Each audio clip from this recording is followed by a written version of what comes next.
जय जय शिवधारा, जय जय शिवधारा। इंसान को यह जरूर लगता है कि मेरा भविष्य कैसे होगा, कैसा होगा, भविष्य का क्या होगा। इसलिए बहुत लोग जन्म पत्र हाथ में लेके इधर उधर घूमते रहते हैं। लेकिन आज हम इस पहेली को थोड़ा समझने का प्रयास करेंगे कि हम कैसे होंगे भविष्य में, हमारा भविष्य कैसे हो सकता है। इसको खुद ही समझने का प्रयास करेंगे अपने कॉमन सेंस के आधार पर। तो इसको हम लोग समझेंगे। हमारा देखना कैसा है, इस पर बहुत कुछ आधारित है हमारा भविष्य। स्त्री शरीर, लेडीज पुरुष की आंखों से समझ जाती है ये किस नियत भावना वाला व्यक्ति है। फिर चलने का ढंग कैसा है, उत्साही है या कमजोर है। अरे कॉमन सेंस की दृष्टि से अपना हाथ का अंगूठा है ना, ये भी हमारे स्वभाव को दर्शाता है। बहुत लोगों का अंगूठा मुड़ जाता है, मतलब कॉन्फिडेंस लेस है। ज्योतिष के आधार पर उनका चंद्रमा कमजोर है, लेकिन जो स्ट्रांग है सूर्य उनका स्ट्रांग है।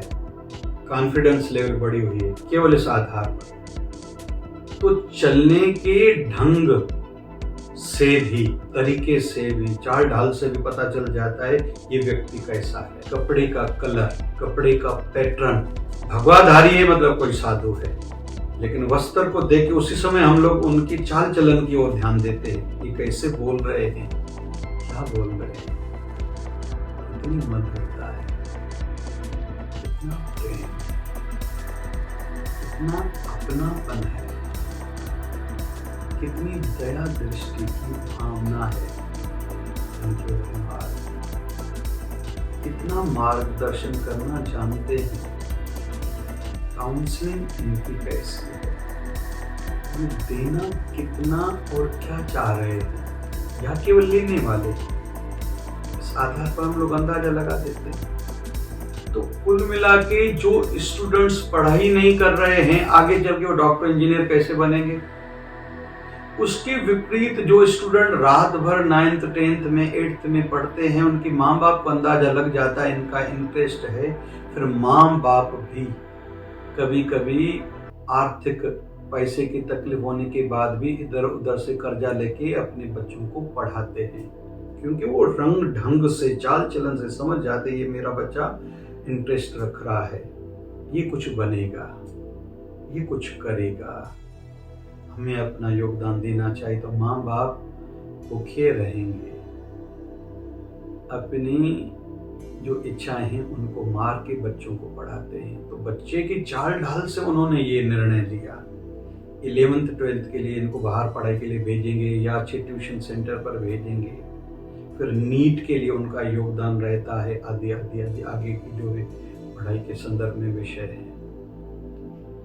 ऐसे ही कोई गुरु है ना, शिष्य को चाल ढाल से अंदाजा लगा लेते हैं ये मेरे उत्तराधिकारी बनने के योग्य है या नहीं है। स्वामी रामकृष्ण परमहंस के केवल स्वामी विवेकानंद अकेले शिष्य नहीं थे जिनका इतना आज नाम है, लेकिन विवेकानंद स्वामी ने खुद को विकसित करा था, धर्म की दृष्टि से, ज्ञान की दृष्टि से, आध्यात्मिक दृष्टि से, मानवता के स्तर पर, संस्कारों के स्तर पर, बुद्धि के आधार पर। एक बुक केवल जल्दी पढ़ना है लेकिन वो याद भी रखना है, उन्होंने खुद को विकसित करा था।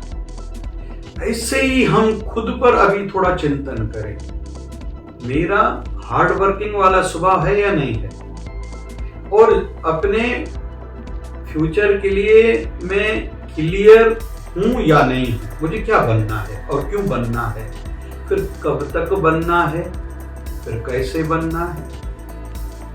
स्टूडेंट डॉक्टर बनेगा पढ़ाई करने से, ज्यादा पढ़ाई करने से और सब त्यागने से। स्त्री शरीर अपने घर में इज्जत तब बना पाएगी जब बोलेगी कम, काम ज्यादा करेगी, नम्रता होगी, सबका ध्यान रखेगी, किसको किस चीज की जरूरत पड़ेगी। बड़े बुजुर्गों को पहले पानी का गिलास भर के रखना, और ऐसी बच्चियां भी करें जो बड़ी हो रही हैं, फ्यूचर उनका भविष्य अच्छा होगा। जो चिल्लाएंगी, घर में काम नहीं करेंगी, आफ्टर मैरिज, शादी के बाद उनके स्वभाव में काम करना है ही नहीं, सेवा है ही नहीं, तो किसी भी बड़े घर में भले माँ बाप उनकी मंगनी शादी कराएं या बेस बने पढ़ाई, ये डॉक्टर है, ये इंजीनियर है, एमबीए है, सीए करा इसने, आदि डिग्रियां प्राप्त करी है, लेकिन वहां गई लेकिन संस्कार तो है नहीं, तो वहां इज्जत नहीं कमा पाएंगे। हर ऑफिस में, फैक्ट्री में, धंधे जगत जो भी है, चाहे दुकान हो, मॉल हो, वहां का मालिक, वहां का सीईओ, वहां का मैनेजिंग डायरेक्टर जो है, वो देख रहा है मेरा कर्मचारी कोई कितना सिंसियर है, कितना ऑनेस्ट है, कितना हार्ड वर्कर है और कितना अपने धंधे को अपना धंधा मानता है। उसका स्तर बढ़ता जाएगा और अपडेट और अपग्रेड खुद को कर रहा है, पुराने तरीकों को छोड़ के नई नई माध्यम से अपने धंधे में इंटरेस्ट से काम कर रहा है। तो उनको देखा जा रहा है, उसको ऐसे लगता है मुझे कोई नहीं देख रहा है। हर काम वाली बाई को याद रखना चाहिए मेरी मालकन, घर की मालकन देख रही है, और हर मालकन को भी ये ध्यान में रखना चाहिए कि काम वाली बाई मुझे देख रही है मेरी, और ये 7 घरों में काम करने के लिए जाती है। मेरा प्रचार पॉजिटिव भी नेगेटिव में भी इसके माध्यम से होगा। असभ्य कपड़ा पहनेंगे, परिवार का वातावरण बना के रखेंगे, वो बाई देख के दूसरे घरों में जाएगी, बगैर पैसे आपकी निंदा होगी। फिर बहुत लोग कहते हैं हमने करा ही नहीं, पता नहीं लोग हमारे पीछे क्यों पड़े हैं। तो हमारी वर्तमान की आदतें हमारी वर्तमान की आदतें ही हमारा फ्यूचर, हमारा भविष्य बनाएंगे। हर दृष्टिकोण से हेल्थ का जो ध्यान रखेगा, 35 साल की आयु बड़ी आयु मानी जाती है। अभी शरीर में बहुत बड़ा परिवर्तन आना शुरू हो चुका होता है, कुछ न कुछ ठक ठक शुरू है, या तो बीपी, या तो शुगर नहीं हुई है तो होने वाली है, कोलेस्ट्रॉल लेवल हाई है, या फिर वंशवाद परिवार में तो उसके कारण हो सकता है।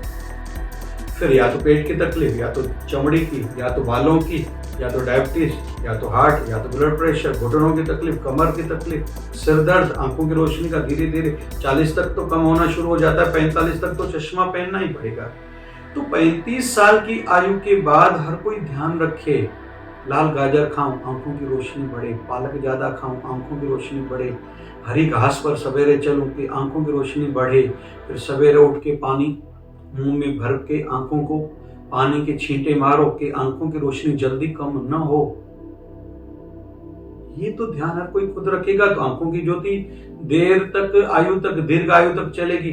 फिर त्राटक करना, ज्योत जला के उसको देखते रहना, सूर्य नारायण को जल चढ़ाते हुए त्राटक सूर्य नारायण को करना, तो इससे हमारी आंखों की ज्योति बढ़ेगी। फिर आध्यात्मिक दृष्टि से गरीबों के ऑपरेशन आंखों के कराओ, चश्मे दिलाओ, डॉक्टरों को दिखाओ, क्योंकि हमारे धर्म के आधार पर जो चीज जो दान करेगा उसका ही उसको ज्यादा लाभ मिलेगा।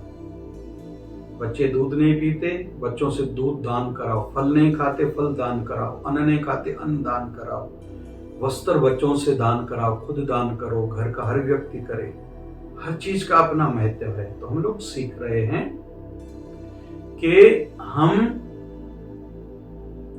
जितना जितना अपने आदतों पर, संस्कारों पर, हैबिट्स पर ध्यान देंगे, उतना भविष्य हमारा सुरक्षित होगा। जैसी आदतें वैसा भविष्य। बहुत लोग देर रात तक जागते रहते हैं, आगे चल के उनको नींद नहीं आएगी, गोलियां लेनी पड़ेगी, सर दर्द होगा, चिड़चिड़ाहटपन होगा, जीने की आशा तक कम हो जाती है, निराश हो जाते हैं, नेगेटिव। फिर चलो विषय निकला तो एक बिंदु अंतिम और भी बोलना चाहिए। हर परिस्थिति के लिए खुद को तैयार करो। ऐसा हो सकता है भगवान ने करे तुर्की के जैसे भूकंप आया, सब चला गया, इतना नहीं नुकसान हुआ। जापान में 8 बार एक साल में भूकंप बड़े छोटे आते हैं, ज़िलज़िले झटके आते हैं। उन्होंने खुद को ऐसा बनाया है कि दुनिया को आजकल तो पता तक नहीं चलता, वो खुद को एकदम डेवलप कर लेते हैं। ऐसे ही शरीर की भी मुझे तकलीफ हो सकता है, खटिया पर आ जाऊं, ऐसा जीवन हो, मेरा मन डिस्टर्ब हो, पारिवारिक तकलीफ, जो भी तकलीफें रहती परिवार की, आर्थिक, उसके लिए पहले से खुद को तैयार करना। हमारे सतगुरुदेव भगवान 1008 सदगुरु स्वामी शिवोजन जी महाराज कहा करते थे, तेरा जीवन, तेरा भविष्य तेरे हाथों में है। तू थोड़ी थोड़ी बात को, उतार चढ़ाव को मन पर ले या न ले, तेरे हाथ में है। और मैं तो अक्सर कहता हूँ, खुद को ऐसा बनाएं कि 24 घंटे से ज़्यादा हम खुद को ऐसा बनाएं कि 24 घंटे से ज़्यादा किसी भी चीज़ का प्रभाव हमारे मन पर ना हो, न खुशी का न गम का। क्योंकि अर्थराइटिस, घुटनों की तकलीफें आजकल टेंशन के कारण मानी जा रही है। आंखों की ज्योति का कम होना, पेट की बीमारियां, मानसिक तकलीफें, शुगर, डायबिटीज, बीपी, हार्ट, हर चीज को स्ट्रेस से जोड़ा जा रहा है। कुल मिला के हमारी आदतें ही हमारा भविष्य है। जन्म पत्री दिखाने से, किसी से पूछने से केवल काम नहीं बनेगा। अच्छे कर्म ज़्यादा करते जाएंगे, अगर पिछले जन्मों के कर्म खराब भी होंगे वो ठीक हो जाएंगे। प्रभु कृपा से, अपने गुरुदेव की दया से उन पर भरोसा रखें। कर्म भी और कृपा भी चाहिए, तो कृपा होगी अच्छे कर्म करने से और भक्ति करने से। जय जय शिवधारा, जय जय शिवधारा। प्यारा प्यारा